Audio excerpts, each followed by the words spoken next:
Hello everyone, good evening all of you. स्वागत है आप सभी का हमारे YouTube channel zone of life science में। तो आज के सेशन के अंदर अपन डिस्कस करेंगे आपके आरपीएससी असिस्टेंट प्रोफेसर जूलॉजी की जो एग्जाम होने वाली है। ठीक है, वो होगी आपके दिसंबर 2025 में। सो दैट मीन्स अपन ये कह सकते हैं कि अभी आपके पास में 2 महीने का टाइम है, क्योंकि देखो सितंबर आपका गया, अक्टूबर और नवंबर बचा है, और दिसंबर में तो आपकी एग्जाम आने वाली है। सो 2 महीने का टाइम है, तो इसके अंदर एक जैसे आपके इवोल्यूशन की यूनिट है। ठीक है, तो इवोल्यूशन की मैराथन क्लासेस कंडक्ट करेंगे अभी, 4-5 क्लास, जिसके अंदर आपकी जो इवोल्यूशन का सिलेबस है, अगर अपन सिलेबस की बात करें आपकी इवोल्यूशन में, तो ये रहा आपके पेपर फर्स्ट में। ये आपका पेपर फर्स्ट है। पेपर फर्स्ट में आपका इवोल्यूशन है, तो देखो इसमें क्या है, आपके 6 पॉइंट है इंपॉर्टेंट इंपॉर्टेंट। सो इनको समझने से पहले एक चीज ध्यान रखो, इवोल्यूशन के आपको 15 से 20 क्वेश्चन देखने को मिलेंगे, और आपको 80% क्वेश्चन इवोल्यूशन में सिंपल देखने को मिलते हैं, क्योंकि ज्यादा यहाँ पे एक्सपेरिमेंटल या कुछ ज्यादा हाई लेवल के क्वेश्चन नहीं देखने को मिलते हैं इवोल्यूशन में। जैसे आप पहले के पेपर देखो, नॉर्मल क्वेश्चन मिल जाते हैं। ठीक है, 2-4 क्वेश्चन एडवांस हो उनका कोई फर्क नहीं पड़ता, क्योंकि वो हर सेक्शन में है, बट जो मेजोरिटी है वो आपको नॉर्मल देखने को मिलेगी। सो यहाँ से देखो, origin of life, history of evolutionary thoughts हैं, Lamarckism and Darwinism, source and nature of variation, natural selection, Hardy Weinberg, cause of speciation, concept of species and subspecies, fossil and their studies, outline of geological eras, origin and evolution of man, principle and theories of continental distribution of animals, and geographical realms of world। तो ये important point है। तो यहाँ से जैसे देखो, Darwin का question आता है तो सिंपल सा रहता है, लेमार्क वाला भी नॉर्मल क्वेश्चन आता है। हार्डी विनबर्ग में जो फैक्टर्स होते हैं वहां से पूछते हैं। एक तो आपकी दिक्कत आएगी इस टॉपिक में थोड़ा सा, क्योंकि ये क्या रखने वाला है, जियोग्राफिकल रिलेवेंस ऑफ वर्ल्ड। तो एक बार ये मैं करवा दूंगा, वैसे मैंने इसका वीडियो सेक्शन अपलोड किया हुआ है, थ्योरी में जाके आप देख लेना। ठीक है, बाकी जियोलॉजिकल एरा है, वहां से वही फिक्स क्वेश्चन है। ठीक है, एक ओरिजिनल इवोल्यूशन ऑफ मैन, ये टॉपिक बहुत इंपॉर्टेंट है, आपको 2 क्वेश्चन डेफिनेटली देखने को मिलेंगे। सो अपन ना मैराथन क्लासेस स्टार्ट करते हैं। यहाँ से देखो, जो इम्पोर्टेंट इम्पोर्टेंट आपके पॉइंट्स हैं उन सबको अपन यहाँ पे डिस्कस करने की कोशिश करेंगे। कोशिश करूंगा 4 या 5 लेक्चर के अंदर आपकी इवोल्यूशन की पूरी मैराथन कंप्लीट हो जाए। तो आज अपना फर्स्ट सेशन है पहले, तो इसके अंदर अपन पहले कुछ इंपॉर्टेंट जो आपकी थ्योरीज वगैरह है, ठीक है, उनको अपन देख लेते हैं, जहां जैसे हमेशा क्वेश्चन बनते हैं आपके एग्जाम में। ठीक है, तो मैराथन क्लासेज है, ज्यादा कुछ डेप्थ वाली चीजें नहीं है, लेकिन एग्जाम के लिए इंपॉर्टेंट जितनी भी चीजें हैं उन सबको यहाँ पे कोशिश करेंगे कुछ सारी सारी यहाँ से क्लियर हो जाए। सो लेक्चर फर्स्ट है। सबसे पहले देखो, इवोल्यूशन टर्म की बात करें, हर्बर्ट स्पेंसर ने दिया। Big bang theory,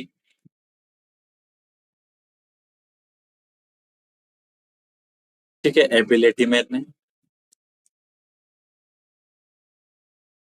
theory of special creation,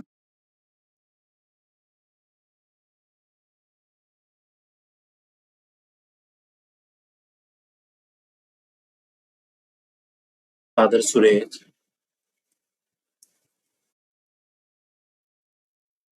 ठीक है, थ्योरी ऑफ बायोजेनेसिस के जो फेवर में साइंटिस्ट वगैरह थे, इसका ध्यान रखना। थ्योरी ऑफ बायोजेनेसिस जो प्रपोज की थी आपके, ठीक है, हार्वे एंड हक्सले ने।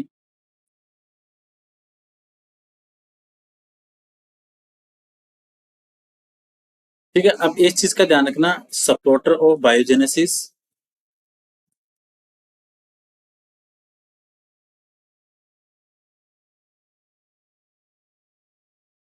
एंड जो डिसएग्री थे आपके एबायोजेनेसिस के साथ में, वो कौन कौन थे।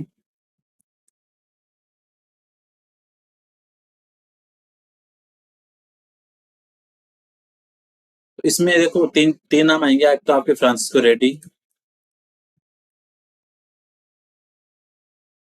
ठीक है, लेजर स्पेंजनी,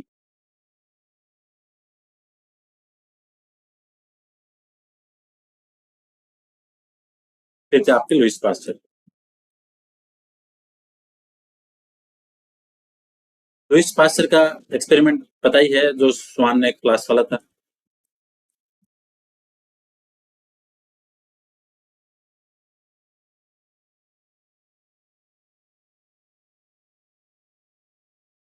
ठीक है, कौन थे? Louis pasture.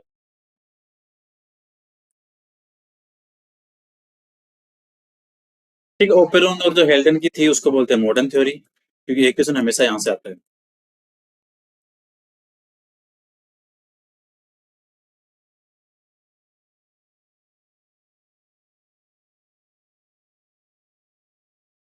इसका मतलब ये था कि लाइफ कहाँ से ओरिजिन हुई, from non living organic material. ठीक है, फिर आपके यूरे और जो स्टेनलेस में मिलर वाला एक्सपेरिमेंट था, वहां से क्वेश्चन जो आता है,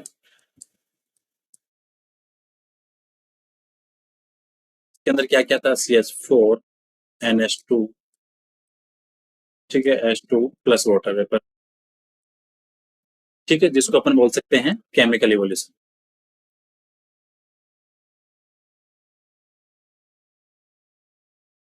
ठीक है, तो ये चीजें आपको ध्यान रखनी है। फर्स्ट इनऑर्गेनिक कंपाउंड कौन से थे जब अपनी स्टार्टिंग की बात करते हैं?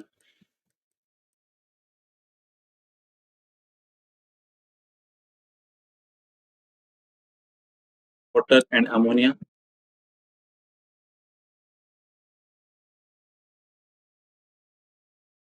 ऑर्गेनिक की बात करें, CH4। इस लाइन का अभी जो दो लाइन लिखूंगा इनका ध्यान रखना। फर्स्ट साइन ऑफ लाइफ पूछे तो न्यूक्लियर प्रोटीन।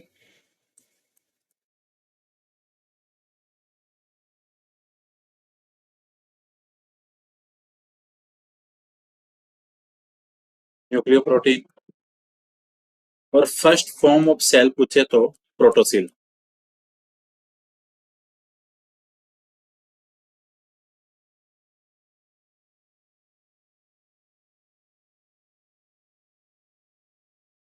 और प्रोटोसिल को अपन सिंपली डिफाइन करें तो क्या कह सकते हैं? एक सेकंड। अगर आप इसको डिफाइन करना चाहें तो ये कह सकते हैं कि nuclear protein bound by lipid coat.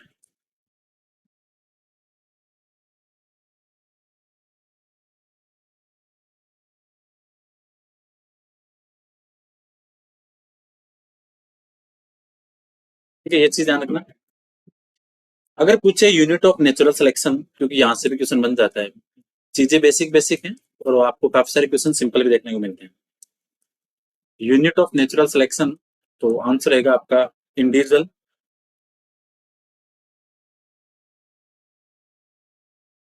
Natural selection आपके इंडिविजुअल पर अप्लाई हुआ।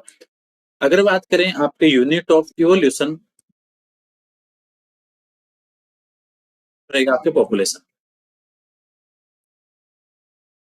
ये इंपॉर्टेंट चीजें हैं, यहाँ से हमेशा एग्जाम में क्वेश्चन बनता है, तो इस चीज का थोड़ा ध्यान रखना। ठीक है, डायरेक्ट एग्जाम में क्वेश्चन देखने को मिलते हैं आपको, तो सिंपल है, लेकिन एग्जाम के लिए काफी इंपॉर्टेंट है, तो इनका थोड़ा ध्यान रखना। इसमें एक चीज और ऐड कर लेना, जो आपके यूरे और जो मिलर वाला एक्सपेरिमेंट था, जो अमीनो एसिड बने थे वो कौन से थे जो इन्होंने ऑब्जर्व किया था? तो ये तो ग्लाइसिन था, एक था आपके एलेनिन, एक था आपके एस्पार्टिक एसिड। तो तीन अमीनो एसिड का ध्यान रखना कि जो इन्होंने ऑब्जर्व किया था तो formation of simple amino acid थे, इसका थोड़ा ध्यान रखना। ठीक है, अगर यूनिवर्स की बात करें, originated about 3 billion year ago. ठीक है, लाइफ अपीयर्ड की बात करें, 4 बिलियन ईयर अगो। ठीक है, first cellular form of life की बात करें,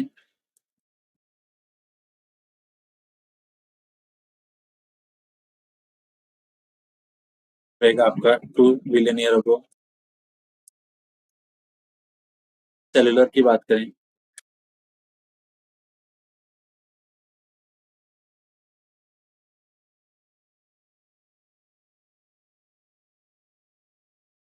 रहेगा आपके 3 billion year ago, 3 billion year ago.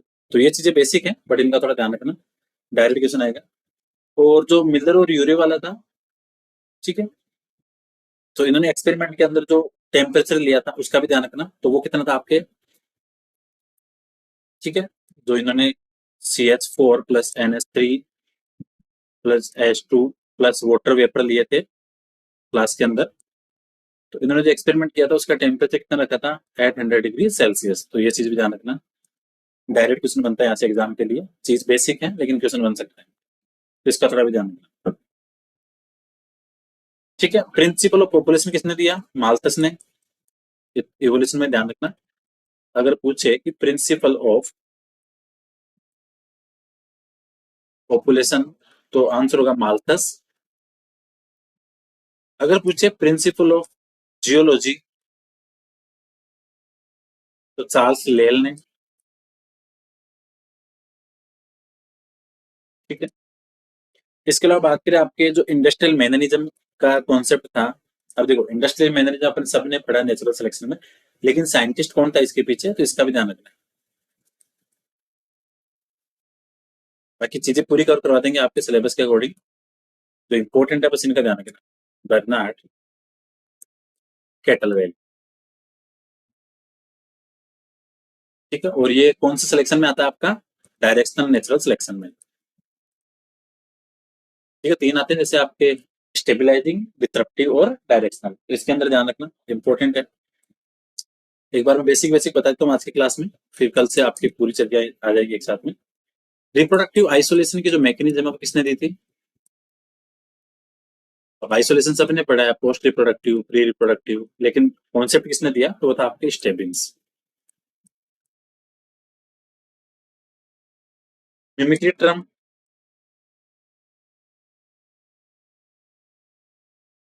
Bets ने।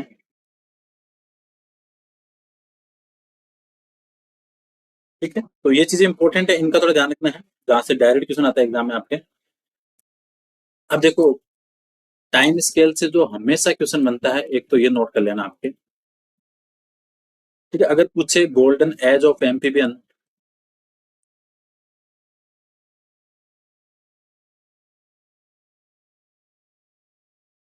Then answer will be Carboniferous.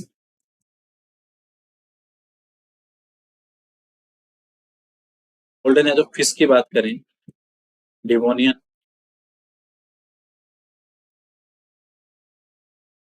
Dinosaur की बात करें, रसिक। पेड़ की बात करें,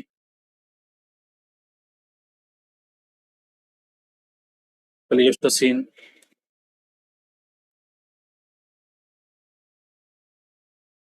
ठीक है, एप लाइक जो आपके एंसेस्टर ऑफ ह्यूमन थे,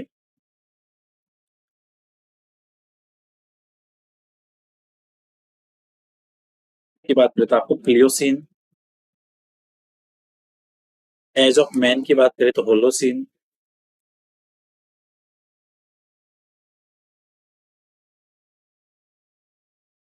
ठीक है, तो ये चीज ध्यान रखनी है आपको, इंपॉर्टेंट है, एग्जाम में डायरेक्ट क्वेश्चन आते हैं हमेशा। ठीक है, तो हर चीज का यहाँ से ध्यान रखना। एज ऑफ मैमल्स, बर्ड और एंजियोस्पर्म की बात करें,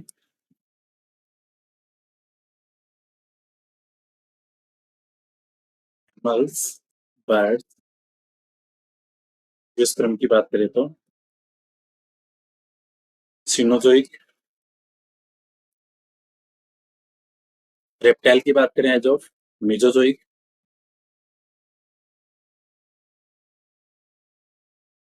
देखो age of fish Devonian question आता है, age of amphibians Carboniferous question आता है, age of dinosaur Jurassic question आता है, एज ऑफ रेप्टाइल्स मेसोजोइक, यहाँ से भी क्वेश्चन आता है। ये जो इंपॉर्टेंट चीजें हैं आपको यहाँ से ध्यान रखना है, हमेशा एक आधा क्वेश्चन यहाँ से बनने का बनेगा, तो इंपॉर्टेंट चीजें हैं, इनका थोड़ा ध्यान रखना। अब देखो आपके लेमार्किज्म और डार्विनिज्म, दो क्वेश्चन तो श्योर है यहाँ से, तो इनका भी ध्यान रखना है। ठीक है, इनकी बुक एक तो ध्यान रखो, हमेशा क्वेश्चन आएगा, philosophy,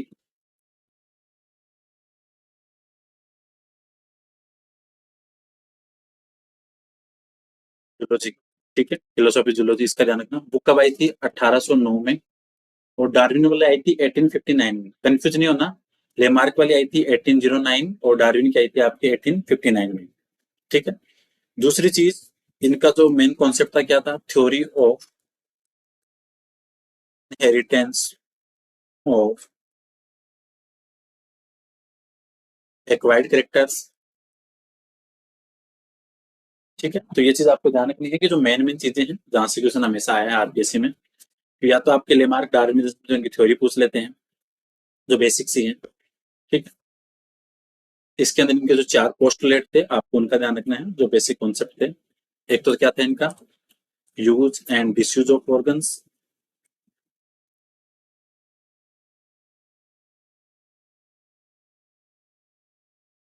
is internal vital force.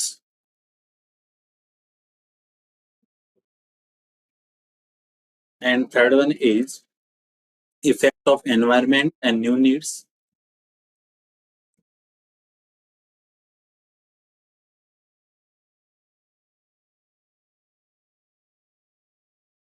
ठीक है, फिर था आपके inheritance of acquired characters. Acquired characters तो चार बातें थी इनको, इसका आपको ध्यान रखना है जहां से क्वेश्चन आता है एग्जाम में हमेशा। ठीक है, तो ये क्वेश्चन हमेशा आरपीएससी में अभी तक जैसे एक तो बुक का क्वेश्चन आता है, यहाँ से अगर अपन बात करें जो इसके सपोर्टर थे, एक बार इसकी दो चीजें ध्यान रखनी है। एक तो आपको क्रिटिसाइज किसने किया। ठीक है, तो एक तो सबसे जो इम्पोर्टेंट था इनका, एक तो था जो क्यूवियर और एक था दूसरा वीजमान। इन दोनों का नाम ध्यान रखना।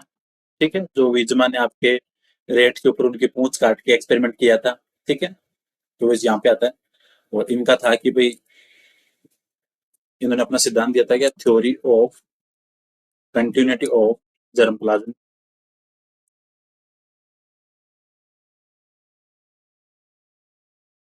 लास्ट ईयर एक आरपीएससी में एक एग्जाम हुई थी, उसका नाम थोड़ा ध्यान में नहीं आ रहा, तो उन्होंने एक अलग सा क्वेश्चन पूछा था। तो उसमें क्या था कि जैसे आप लेमार्किज्म पढ़ते हो, ठीक है, जो लेमार्क के एक तो जैसे क्रिटिसिज्म में विजमान आ गया, सबको पता है, continuity of germ plasmic theory. इनके चार सपोर्टर और थे। कौन से थे, एक तो समनर।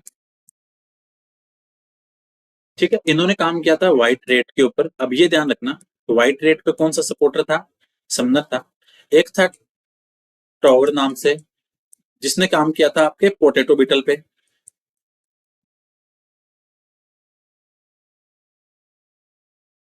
एक था मैकडगल।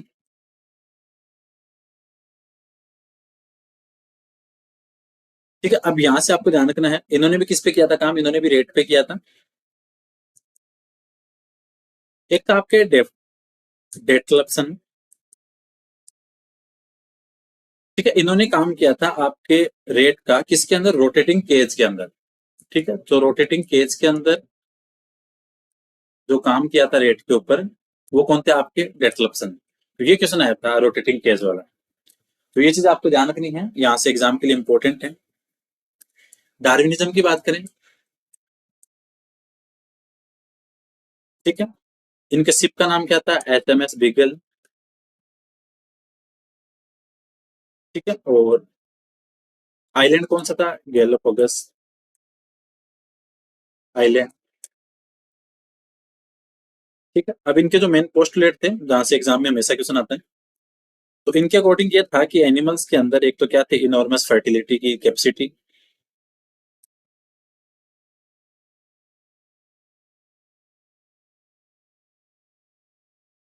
एक था स्ट्रगल फॉर एग्जिस्टेंस।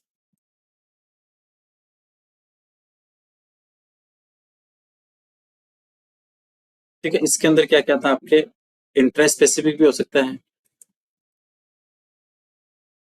स्पेसिफिक भी हो सकता है, एनवायरमेंटल स्ट्रगल भी हो सकता है। ठीक है, वेरिएशन एंड देयर इनहेरिटेंस।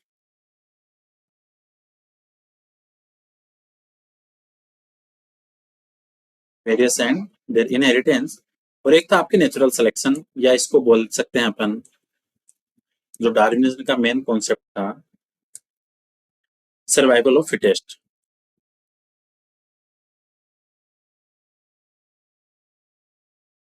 ठीक है, और लास्ट वन क्या था, ओरिजिन ऑफ स्पीसीज। तो पांच चीजें आपको ध्यान रखनी है डार्विन की, fertility, struggle for existence, variation and their inheritance, and natural selection. Otherwise we can say survival of fittest.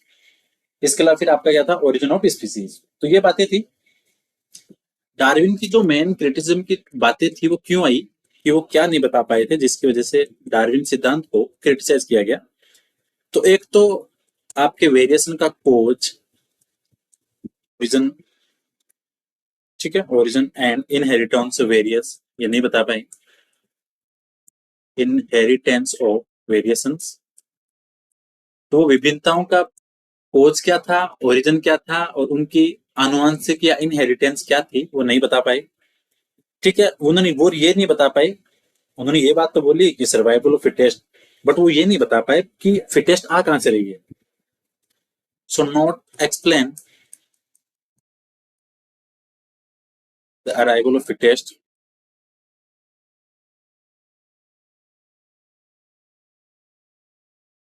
ठीक है,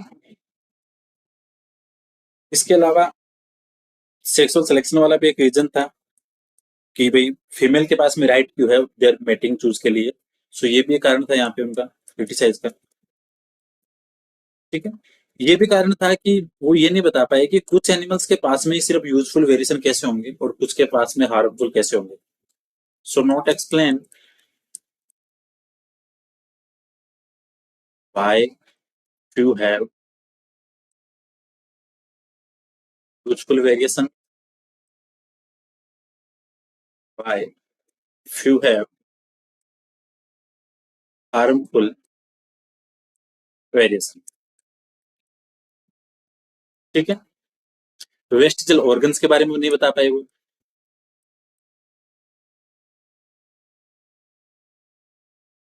and last one is somatic और जो जर्मिनल वेरिएशंस हैं वो डिफरेंशिएट नहीं कर पाए। सोमेटिक एंड जर्मिनल वेरिएशंस को वो डिफरेंशिएट नहीं कर पाए। तो ये बातें थी उनकी मेन क्रिटिसाइज की गई जिन सिद्धांत के ऊपर। वो सारे मेन पॉइंट यही थे कि वो ना तो ये बता पाए कि विभिन्नताएं कहां से आई, उन्होंने ना ये बताया कि अराइवल ऑफ फिटेस्ट कहां से आया, वो ना ये बता पाए कि फीमेल के पास में मेट चूजिंग का प्रेफरेंस क्यों रहेगी, वाई नॉट मेल। ठीक है, वो ये नहीं बता पाए कि कुछ स्पेसिमेन के पास में या कुछ एनिमल्स के पास में यूजफुल वेरिएशंस हैं जो कि उनकी ग्रोथ के लिए रिक्वायर्ड रहेंगे, बेनिफिशियल रहेंगे, बट कुछ के अंदर हार्मफुल वेरिएशंस हैं जो कि उनके लिए डेलेटेरियस हैं। वेस्टिजन ऑर्गन्स के बारे में वो एक्सप्लेन नहीं कर पाएंगे। सोमेटिक और जो जर्मिनल वेरिएशंस थी उनको वो डिफ्रेंशिएट नहीं कर पाएंगे। ठीक है, तो ये चीज आपको ध्यान रखनी है, इंपॉर्टेंट चीज है यहाँ से। फिर आती है बात आपके नियो डार्विनिज्म की। ठीक है, नियो डार्विनिज्म क्या था कि जो आपका डार्विन का सिद्धांत था उसी का मॉडिफिकेशन था। और वो किन कौन कौन से आपके साइंटिस्ट है, वीजमान हो गया, डेब्रीज हो गया, स्टेबिन्स है, ठीक है, डोबांस्की है, सेवेल राइट है, और आपका मेयर था। ठीक है, नियो डार्विनिज्म के अकॉर्डिंग ये था कि आपको अगर फॉर्मेशन ऑफ न्यू स्पीसीज के फंडामेंटल पे जाना है, ऑफ न्यू स्पीसीज, तो यहाँ पे ये फैक्टर आपको रिस्पॉन्सिबल रहेंगे। एक तो rapid multiplication,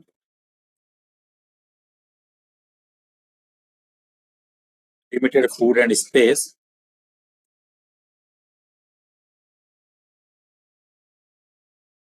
struggle for existence,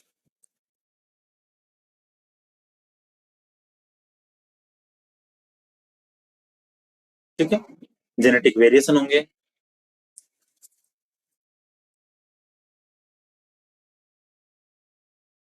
ठीक है, अब वेरिएशन के अंदर आपके चाहे म्यूटेशन हो, हाइब्रिडाइजेशन हो, जीन माइग्रेशन हो, जेनेटिक ड्रिफ्ट हो, और फिर आपके जेनेटिक नेचुरल सिलेक्शन